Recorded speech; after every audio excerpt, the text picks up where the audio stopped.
Hello, moi c'est Lucie, la cofondatrice de Pièces Rapportées. J'ai créé Pièces Rapportées avec Camille en 2022. Notre volonté? Mettre en avant de petites marques de puzzles éco-responsables, fabriquées en Europe et le travail d'illustratrices et d'illustrateurs de talent. Après 2 ans, on a réalisé notre rêve, lancé notre propre collection de puzzles. Des puzzles qui font du bien, colorés, feel good et fabriqués en France.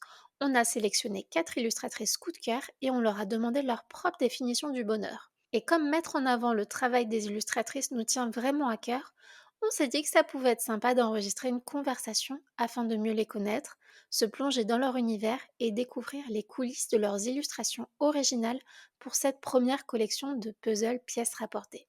Alors installez-vous confortablement, accompagné d'un thé fumant, d'un bon café ou tout simplement en faisant un puzzle. On a beaucoup de choses à se raconter.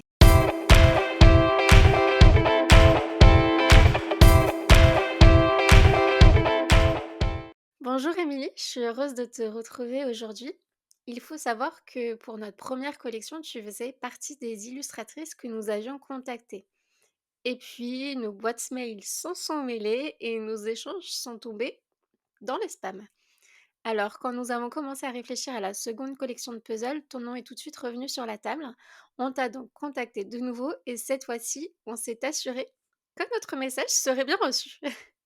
Pour ceux qui ne te connaissent pas encore, est-ce que tu peux te présenter et nous raconter comment tu es devenue illustratrice? Bien sûr. Merci, Lucie et bonjour. Du coup, je m'appelle Émilie, j'ai 35 ans et je suis, illustratrice installée à Lyon et je travaille sous le nom, Atelier Mio. Je suis, spécialisée dans le domaine du culinaire et j'ai une technique de prédilection qui est la linogravure. Oui. Ouais. Comment est-ce que tu es devenue illustratrice du coup? Et ben, ça a été un assez long chemin, mais je pense que comme, beaucoup de créatifs. Mmh. J'ai toujours dessiné depuis, que je suis petite et je savais de toute façon que je voulais faire un métier créatif, je pense dès la troisième. D'accord. Ah oui, assez tôt, Ouais, vraiment très tôt. J'ai fait un bac littéraire, avec une option lourde d'art plastique et je savais Mmh. ensuite que je voulais faire une mise à niveau en arts appliqués, puis, un BTS et enfin un DSA, diplôme supérieur des arts appliqués. Donc j'avais déjà en tête, tout ça. Après je projetais pas d'être illustratrice au départ et d'ailleurs je viens du graphisme. Ce qui est souvent le cas d'ailleurs des illustratrices, Oui, ce qui est très, très souvent le cas. Oui, en effet. Et du coup, en fait, c'est vraiment j'ai toujours eu une pratique personnelle, Mmh. plus manuelle. Ça, je l'ai toujours conservé, à part peut-être pendant mes études où j'étais quand même très occupée, mais dès que j'ai été, salariée, parce que j'ai été salariée 10 ans avant de travailler à mon compte, OK, j'ai toujours eu une pratique, oui, manuelle. d'accord. On en reparlera un petit peu plus tard, Ouais, tout à fait. sur les techniques que tu utilises. Ce qui nous a plu dans ton travail, ce sont tes couleurs bien sûr, mais aussi ton style bien à toi. Comment est-ce que tu le décrirais? Et bien, très coloré du coup. Oui. Effectivement, j'utilise vraiment des couleurs, vibrantes, et saturées. Mmh. Je le définirais, enfin j'espère que c'est ce que ça traduit. C'est mon intention en tous les cas. Je te dirai. Vas-y, je t'écoute. Voilà.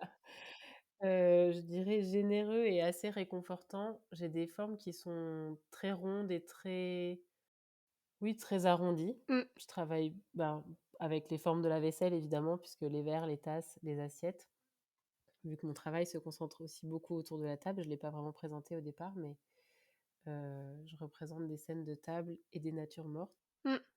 Du coup, voilà, j'essaie en tous les cas de traduire la générosité, de ce que moi me procure la le fait de manger, à savoir, du plaisir, du réconfort et du coup, c'est ce que j'essaie de retraduire, dans mes illustrations.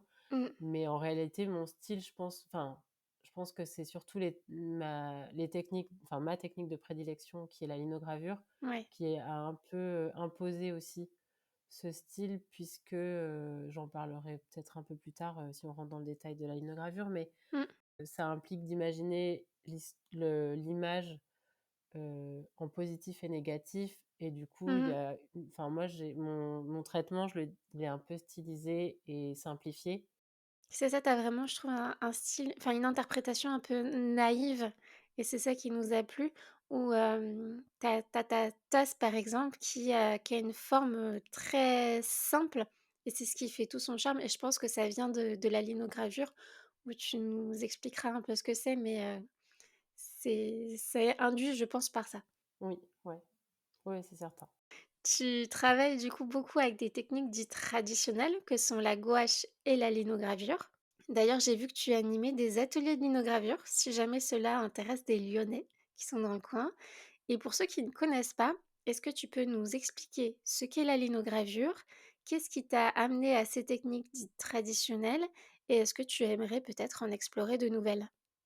Du coup, pour ce qui est de la linogravure, c'est une technique de gravure, en relief, puisqu'en fait, tout ce qui est en relief sera imprimé et tout ce qui est en creux sera de la couleur du papier. Mmh, On appelle aussi cette technique, taille d'épargne parce qu'on va venir épargner le motif et ne conserver que ce qu'on souhaite imprimer. Et la linogravure, appartient à une des 3 grandes familles techniques, de l'estampe, donc la gravure en relief. Il existe dans cette famille aussi dans la famille de l'estampe, la gravure en creux, qui est le contraire du coup de la gravure en relief, puisque ce qui est en creux est imprimé, d'accord. et la lithographie, qui est un autre procédé, pas par la gravure, c'est un procédé chimique, mais qui permet, d'imprimer aussi une image en série, Mmh, en effectuant une empreinte, une impression, liée à l'empreinte. OK. Voilà, et du coup, pour ce qui est des techniques que j'ai, enfin, s'il y en a d'autres que j'aimerais explorer, la lithographie, par exemple, en est une de techniques, que j'adorerais, tester. Après beaucoup enfin, j'adore l'objet imprimé. Mmh, Voilà, en réalité, si je pouvais, tester, toutes les techniques, autour de l'impression, la sérigraphie que j'ai un peu explorée quand mmh. j'étais, en études, j'aimerais en refaire. La gravure en creux aussi, en taille douce, j'aime beaucoup ça. Et qu'est-ce qui t'a amené à ces techniques traditionnelles plutôt que le digital? Parce que tu as fait des études en graphisme et en art du coup qui s'orientent plutôt sur du digital et pourquoi avoir choisi aussi de continuer sur cette lancée-là, sur, tout ce qui est plus traditionnel? Bah, je pense vraiment que, du coup, quand j'étais salariée, effectivement, je travaillais vraiment, que sur l'ordi, Mmh, et je crois que j'avais vraiment besoin d'avoir un petit sas, créatif, et aussi une pratique qui m'était personnelle, qui était complètement éloignée de, déconnecté, ouais, déconnectée de ce que je faisais, en tant que graphiste, dans les entreprises dans lesquelles j'ai travaillé. Ouais, j'ai vraiment toujours conservé ce petit sas créatif, personnel que j'exerçais en dehors c'est ça, de c'était ta bulle de à mes heures de, toi, ouais, et qui était vraiment indispensable. Je pense que mmh. je serais pas restée aussi longtemps salariée sinon, je crois. Quand on a réfléchi au projet ensemble, tu nous as tout de suite dit que tu souhaitais travailler en traditionnel avec de la gouache et ce n'était vraiment pas pour nous déplaire.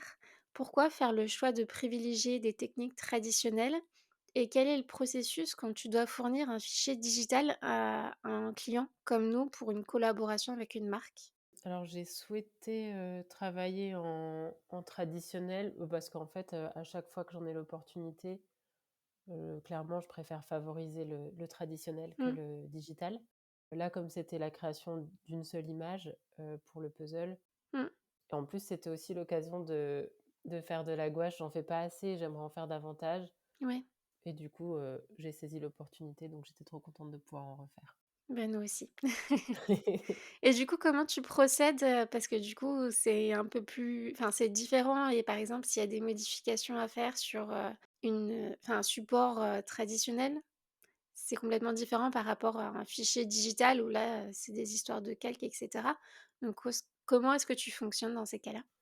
Et ben, je fonctionne avec un croquis préparatoire, alors, de manière générale, que je travaille en digital ou en traditionnel, je passe toujours, moi, par une étape de carnet, de croquis. Mmh. Je dessine beaucoup au feutre, et donc je prépare toujours une petite, esquisse d'intention du projet, et ensuite je la mets au propre une première fois, en digital, là, pour le coup, sur ma tablette, parce qu'en fait, bah, ça me permet de pouvoir déplacer des éléments. Enfin, ça il y a quand même vraiment des aspects, très chouettes avec le digital, hein. Je Oui, j'aime quand même bien cet outil qui permet du coup d'agencer et de faire des c'est très corrections très pratique. facilement, voilà. Mmh, Et du coup, je la soumets, je bah, là, je vous l'ai soumise et je le fais, voilà, de manière générale avec mes clients. Et du coup, s'il y a des retours, des modifications à effectuer, c'est hyper facile de les faire. Donc voilà, je fais les ajustements, selon les retours du client. Et ensuite, une fois que c'est vraiment bien validé, par contre, il faut vraiment que ce soit, assez définitif. oui. Je passe à une version, traditionnelle. Alors juste, est-ce que je peux un peu répondre à ta place aussi parce que, bah, on a fait le projet comme ça et du coup, tu as quand même une étape où tu fais une simulation de mise en couleur, La couleur, oui, bah, voilà. Je le fais pas toujours quand c'est sur des illustrations personnelles, il m'arrive aussi que je me lance un peu comme ça. Mais c'est vrai qu'il y a un truc très pratique, vraiment avec, la tablette graphique, de pouvoir, assez rapidement, mettre en couleur les images.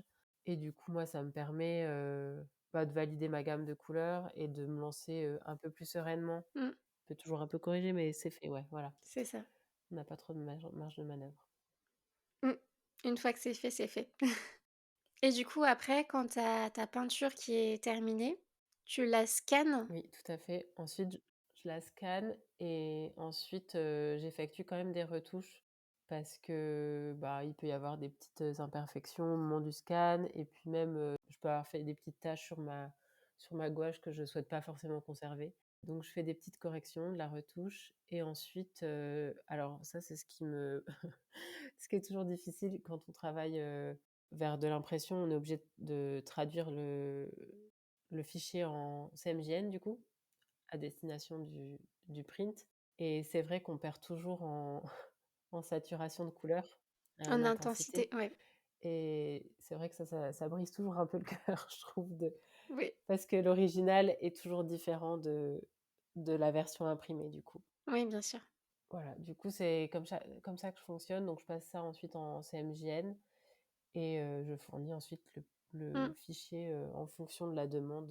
c'est ça. Et du coup, bah, nous, on a le fichier, final, donc c'est bien, en fait, tu as réussi, à piocher, entre, le digital et les techniques traditionnelles, ce qui t'arrangeait chez les uns et chez les autres et du coup, tu as fait un peu ton format, idéal. Voilà.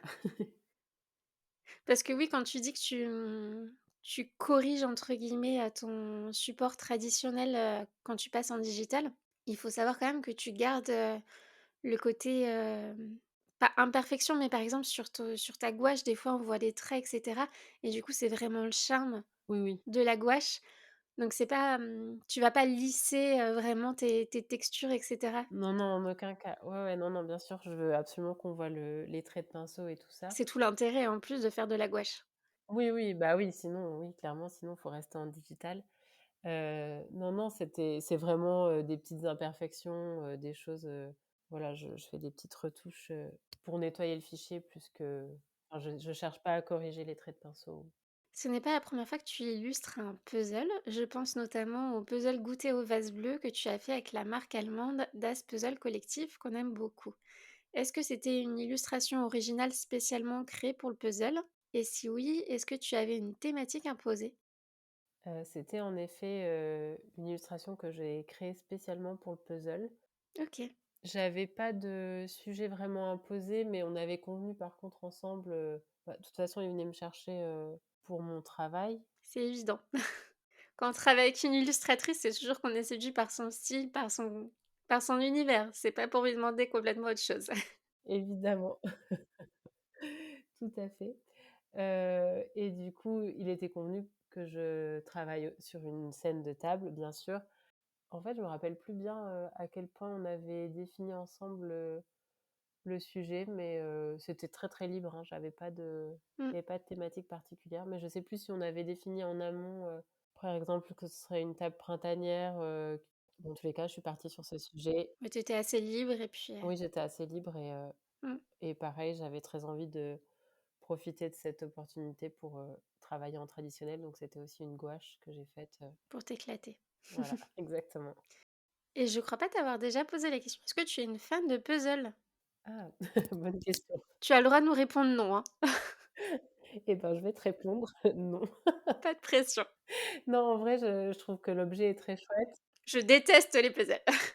Je détestais non, non, non, je déteste pas les puzzles, mais j'avoue que, je peux avoir de la patience pour la linogravure, par exemple, ou pour la broderie, Mmh, mais paradoxalement, le puzzle, dès que c'est un peu laborieux, compliqué, qu'il y a des aplats, ouais. j'avoue que ça en fait, j'aime bien ça, mais ça va être vraiment sur une courte durée et ouais, je suis pas la meilleure pour, finir un puzzle. Tu vas pas y passer des heures, quoi. Non. Mais attends, tu as fait quand même un puzzle, du coup, chez nous en 500 pièces. Est-ce que tu le feras, oui ou non? Je le ferai, mais en réalité, c'est mon mec qui le fera et moi, je serai là pour l'assister. Tu commenceras, tu le poseras discrètement sur un coin de la table Exactement, jusqu'à ce qu'il se finisse tout voilà, seul. précisément, Écoute, c'est déjà ça. voilà.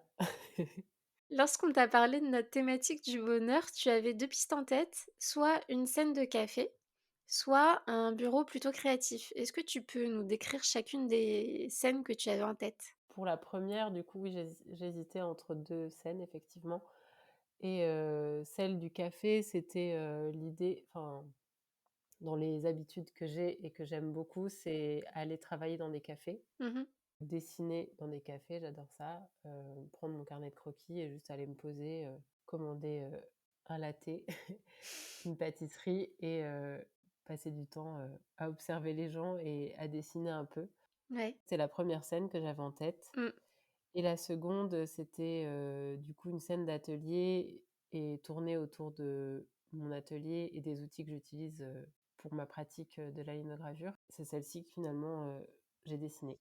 Et d'ailleurs, tu as choisi du coup d'illustrer l'atelier de linogravure tout en ajoutant une petite pause gourmande, un peu comme un rappel, je pense, à ton idée de café. Exactement. Est-ce que tu t'es inspiré de ton bureau atelier pour, créer cette illustration ou pas du tout? Oui et non. Oui, dans un sens parce qu'il y a tous mes outils, de linogravure, donc l'encre que j'utilise, mon carnet à carreaux, Notem que j'adore, les feutres que j'utilise, mes gouges. Alors qu'est-ce qu'une gouge? Très bonne question. Une gouge, la gouge, c'est un outil, coupant et c'est l'outil qui permet de venir retirer la matière sur, la plaque de linoléum, qui est utilisée, de matrice, de tampon pour ensuite imprimer, sur le papier. OK. Et j'ai aussi mis un barrène, dans l'illustration qui donc le barrène, c'est un outil, Ouais, d'impression. C'est un outil japonais qu'on utilise pour venir masser et presser le papier sur la matrice qui est ancrée ouais. et pour venir, former l'empreinte, en fait, du tampon, sur le papier. On utilise le barrène en mouvement circulaire et on masse et on presse le papier. Ah d'accord, c'est un mouvement que tu fais, je pensais que c'était posé dessus. Non, c'est très léger, c'est un outil, hyper léger. D'accord. On vient, un peu comme on le ferait la linogravure, on a plusieurs, façons d'imprimer, de réaliser l'impression. Ça peut être fait avec une presse, Ouais. donc là, ça demande un outil, quand même, conséquent en taille et en coût. Mais on peut aussi le faire avec des moyens, très accessibles comme une cuillère à soupe ou une cuillère en bois de cuisine. OK. On peut aussi utiliser un barrène, il en existe, différents modèles et donc c'est cet outil, qu'on voit là sur l'illustration, posé sur les livres. Cette espèce de petit coussin rond, Oui, alors vraiment, c'est quelque chose de très plat, faudrait que je t'envoie une petite photo. ah OK. Ouais et du coup, on vient masser le papier, avec cet outil. Et sur ton illustration, tu as aussi glissé 2 livres, dont un qui, je crois, t'inspire. On a dû cacher son nom sur l'illustration, mais est-ce que tu peux nous le présenter, nous en parler rapidement? Oui. Est-ce que vraiment tu l'as dans ton atelier bureau? Il y a effectivement 2 livres, dont un que j'ai. L'autre, je ne l'ai pas, celui dont on a caché le titre. C'était Arranging Things de Léonard, Cohen. Mmh. C'est un livre qui a été réédité, mais qui à la base, je crois, est sorti en 2003 et en fait, ce livre, donc c'est un livre qui est sur ma wishlist depuis hyper longtemps, mais que je projette, de m'offrir, très prochainement et c'est un livre, alors c'est pas tant pour, texte que je le souhaite l'avoir, mais c'est qu'il a été, illustré par, Nathalie Dupasquier, qui est une artiste, et designer, qui était membre du mouvement Memphis Mmh. dans les années 80 et qui, dans les années 2000, a eu une grande période où elle a travaillé, sur, la nature morte D'accord. et j'adore absolument son travail. Alors, aujourd'hui, elle fait des choses beaucoup plus abstraites et elle a de toute façon, elle a eu une très longue, carrière et elle travaille encore, aujourd'hui. Mais elle a fait des choses vraiment très variées. Elle a eu une période entre 2000 et 2010, autour de la nature morte et ce livre est illustré, de ses peintures et j'aimerais vraiment l'avoir, pour cette raison. Ah oui, ce sont des peintures, sur le Oui, livre? c'est des OK. reproductions, dans le livre, et le texte, en fait, est un manifeste, autour de la façon dont les designers, occidentaux, organisent les objets dans des compositions, mais c'est pas un guide de dé pour de la déco intérieure, c'est vraiment Ouais, un ouais. un manifeste. C'est un livre qui existe en anglais pour l'instant et je crois pas qu'il ait été traduit. Non, je crois pas. Une maison d'édition l'a réédité là et du coup, j'aimerais bien avoir Il te fait de l'œil. cette version. Ouais, carrément et donc le deuxième livre, qu'on voit aussi sur, l'illustration, c'est «Les choses, une histoire de la nature morte» et en fait, c'est le catalogue d'une exposition, qui portait ce titre-là, qui avait été présentée à Paris, au musée du Louvre, fin Mmh. 2022, début 2023 et du coup, c'est un livre, qui est dédié à la nature morte, à l'histoire de la nature morte et donc il y a beaucoup d'images aussi, dans lesquelles, je peux trouver de l'inspiration. Je vois. Quand tu nous avais envoyé ton illustration presque finalisée, j'avais cru reconnaître une tasse et tu nous as dit que c'était une tasse réalisée par Piment Martin, qui est aussi une illustratrice qu'on aime beaucoup. Vous partagez aussi 2 autres points communs. Vous êtes lyonnaise et vous avez toutes les 2 collaboré avec des marques de puzzle. Si je ne dis pas de bêtises, je crois même que vous êtes amies.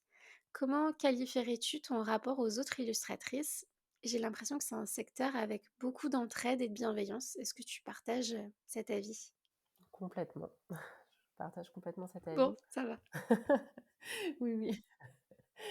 Non, non, vraiment, je trouve que c'est un milieu hyper bienveillant et oui, enfin, moi, j'entretiens vraiment de très bonnes, relations avec, beaucoup d'illustratrices. Alors, pas mal, via Instagram, mais du coup, j'ai eu la chance de rencontrer, assez rapidement, des illustratrices lyonnaises, donc notamment, Piment Martin, Amélie aussi, Mmh. qui a le compte, Oh My Gauze, qui sont vraiment devenues des amies, proches et de manière générale, à Lyon, alors je pense que c'est pareil aussi à Paris, on évolue dans un écosystème, avec beaucoup de créatifs, autour de nous et l'atelier que j'occupe par exemple, il y a vraiment pas mal d'illustrateurs Ouais. et créatifs, dans les environs. Ouais, c'est ça, ce qui est bien, c'est que c'est quand même un secteur assez concurrentiel où il y a beaucoup d'illustratrices, d'illustrateurs. Mais en même temps, vous arrivez comme ça à vous créer des sphères où vous vous entraidez, où vous passez du temps ensemble, vous travaillez ensemble pour vous donner des idées et c'est ça qui est génial, quoi. C'est pas du tout malsain, Ouais, complètement. et être dans la compétition. Ouais, ouais, vraiment, vraiment pas du tout, donc c'est hyper bienveillant et c'est trop chouette de pouvoir, se retrouver autour d'un café, Mmh. discuter de nos projets, de nos problématiques, parce qu'on en a. Voilà, non, c'est hyper chouette et du coup, j'ai pas exactement fini de répondre sur, la question de l'atelier, si c'était, exactement mon atelier ou pas. Oui, Mais donc oui, c'était mi-projection, enfin, mi-fantasmé, mi-réel, comme illustration et mais la tasse, pour le coup de Piment Martin, de Marion, c'est bien une tasse que j'ai, tu l'as pour de vrai. que j'adore, je l'ai pour de vrai et du coup, je voulais revenir là-dessus. C'était la première fois que tu l'as glissé dans une illustration? Parce que je crois pas l'avoir vu avant. Oui, tout à Ouais? fait. OK. Ouais, c'est une exclue. Quand tu ne travailles pas à ton atelier, tu aimes t'installer dans les cafés, tu le disais tout à l'heure. Est-ce que l'ambiance t'aide à trouver l'inspiration? Est-ce que tu y vas peut-être avec, d'autres illustratrices pour papoter, pour essayer de vous mettre dans une ambiance? Et ben, oui, justement, j'en parlais là à l'instant, mais oui, donc j'adore aller dans des cafés, travailler, une demi-journée parce que ça me change effectivement d'environnement et c'est vrai que pour avoir été longtemps salariée, une des choses qui me faisait très envie, dans l'indépendance et dans le travail, freelance, c'était de pouvoir, avoir un bureau un peu partout. J'adore pouvoir aller à l'atelier et du coup, les cafés, ça offre encore un nouveau lieu de travail. Par exemple, donc parler de Marion et Amélie et c'est Oui. vrai qu'on se rejoint, régulièrement dans des cafés pour travailler. En réalité, ça se transforme souvent en en des sessions plutôt où on parle qu'on Ça travaille, permet mais aussi de penser à autre chose et des fois se débloquer des cases, qui qui se calaient pas bien et se dire: «Ah ça y est, en fait, ça y est, j'ai pensé à autre chose et puis j'ai une nouvelle idée». oui, oui, tout à fait. Mais c'est vrai qu'il faut pas trop y aller en se disant, «J'ai vraiment une to do hyper Ouais. longue, faut que je sois hyper productive Mmh. aujourd'hui». Clairement, c'est pas le bon plan. Et du coup, quand tu y vas, c'est plutôt pour faire des croquis? C'est ce que tu disais tout à l'heure? Je suppose que faire de la linogravure ou de la gouache, dans un café, c'est pas l'idéal? Il y en a qui peuvent en faire, hein, je pense, qui déplacent leur, matériel. En tous les cas, pour la linogravure, quand tu es à l'étape de gravure, en soi, c'est ta plaque de linoléum et des gouges, donc c'est pas trop gros comme, matériel. Mais non, j'y vais plutôt, quand je travaille, c'est plutôt dans des phases où je suis, quand je vais prendre mon carnet de croquis et faire des croquis, ça va être, plutôt, pour une approche personnelle, enfin un travail, où je suis pas en train de travailler pour un client, je pense. J'ai souvent cette habitude-là. Sinon, c'est plutôt du travail automatique où la création est déjà en cours et je vais être plutôt dans de la production d'images. Ou sinon du travail à l'ordi, de l'admin, des fois je fais des choses, Mmh. des mails ou autres, Dans notre première collection, nous avions collaboré avec Soléon, qui est aussi une illustratrice food, mais elle installée à Paris. Nous lui avions demandé de nous partager sa meilleure adresse parisienne. C'est maintenant à ton tour. Peux-tu nous partager tes meilleurs spots à Lyon ou ailleurs? je peux déjà te donner quelques adresses de cafés, dans lesquels j'adore aller. C'est des adresses, où j'ai fini Ouais. par, vraiment sympathiser et échanger beaucoup avec les fondateurs, fondatrices du lieu et donc chez Okara pour le coup, j'adore l'équipe et les 2 fondatrices, Laura et Émilie. Et leurs œufs cocottes aussi, je crois. Les œufs à la coque, ouais. Les œufs à la coque, pardon, oui. Oui, qui sont absolument merveilleux, avec un petit beurre, aux herbes, qui est fantastique. J'ai vu ça là, il y a quelques jours, je crois que c'était ce week-end. Tu m'en avais déjà parlé d'ailleurs pour ton illustration, sur la scène de café, tu m'avais parlé d'un œuf à la coque Oui, et là, quand je l'ai vu, je me suis dit: «Oh là là, ça a l'air tellement bon avec ce beurre aux herbes». ouais, ils sont hyper bons et c'est trop bien d'avoir des cafés qui proposent, des petits déjeuners salés le matin, j'adore ce genre de café. Donc voilà, au Cara en est un. Il y a une, cantine, végane aussi, que j'adore, qui s'appelle Amé Café. C'est un coffee shop aussi de la même façon D'accord, et ils ont une offre, de restauration, c'est pas mal de cuisine, japonaise, donc ils font des sandwichs et des plats, sans pain, sans sans pain de mie, mais ils font tout maison et c'est vraiment hyper bon. J'y vais pas assez souvent d'ailleurs. J'aimerais y aller plus. Voilà, j'ai Puzzle Café aussi, mais ça, c'est plutôt un café où je vais le week-end, donc pas forcément pour travailler, mais c'est un peu le rituel après être allé au marché sur les quais, finir chez Puzzle pour prendre un petit latte, face à Fourvière. Donc tu vue incroyable depuis ce café. c'est pas mal. Ouais et après, j'ai Fika à côté de l'atelier, très chouette aussi, où je vais, après manger souvent. Après ma pause déj, je finis toujours là-bas. Tu plutôt café que restaurant, du coup? Alors, il y a aussi beaucoup de restaurants que j'adore, mais c'est vrai que, en tous les cas, dans le cadre du travail et en semaine, j'aime Ouais. beaucoup aller, dans des cafés Mmh. et sinon, j'ai une adresse, c'est un peu la cantine, de l'atelier, qui s'appelle Ao Tao Tsu. C'est un taïwanais et vraiment, on y mange hyper bien, à moindre coût. C'est vraiment une adresse que j'adore pour le midi. Il faut que je t'en donne combien? Parce que tu m'avais peut-être dit une et je suis en train de t'en donner énormément. Non, mais c'est bon, Voilà, c'est non, mais il très y a bien. plein d'adresses hyper chouettes à Lyon. Je vais tous les noter, puis, quand je serai de passage à Lyon, écoute, je ferai un petit tour. Oui, voilà, n'hésite pas à m'en redemander à l'occasion si tu viens sur Lyon, je t'en donnerai. Oui, mais en tout cas, j'ai noté les œufs à la Voilà, coque. bah, parfait. Ça, c'est sûr. Tu as déjà illustré plusieurs livres de cuisine, des puzzles et même des vitrines et des vêtements de seconde main. Quel serait pour toi ton projet vraiment de rêve? Mon projet de rêve, j'en ai beaucoup, hein, parce qu'il y a beaucoup de choses que j'ai pas faites encore. C'est vraiment celui qui te fait vibrer Qui me fait vibrer? et qui est pas dans les tuyaux, pas encore? Ah ouais et ben, En vrai, vrai projet de rêve. Tu peux nous en donner plusieurs, hein. Étant donné OK, super. Alors en projet qui je pense, peut être accessible quand même, moins difficile que celui que je vais te donner après. En projet de rêve, ce serait une fresque. J'aimerais vraiment, j'ai fait des vitrines, j'aimerais vraiment maintenant, Mmh. passer sur un format encore un peu plus grand. Le mur d'un restaurant par exemple, ce serait trop chouette ou d'un food court, voilà, en lien toujours avec la cuisine.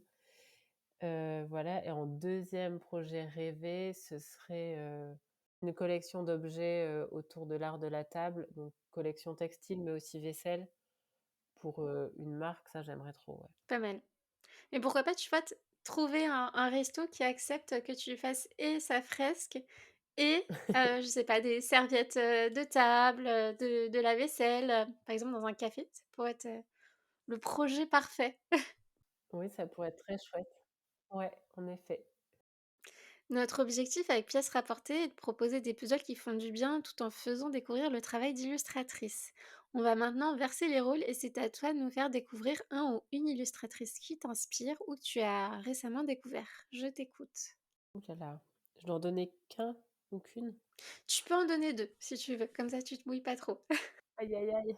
Bon, bah, je vais pas donner les noms des copines parce qu'évidemment elles savent qu'elles m'inspirent et Pipi Montmartin, tu nous en as déjà parlé avec sa tasse, donc oui, j'en ai déjà parlé. voilà. J'en ai beaucoup d'illustrateurs et illustratrices dont j'adore le travail. Mais je vais peut-être, donner, Agnès Eustache, que je connais très bien aussi, mais D'accord. ouais, dont j'aime beaucoup le travail, qui travaille en traditionnel, qui fait de la peinture et qui fait vraiment des très, très belles scènes, que j'adore. Voilà. Je suis en train de découvrir en même temps, En même temps, oui, c'est ça. J'ai pris mon téléphone et je regarde.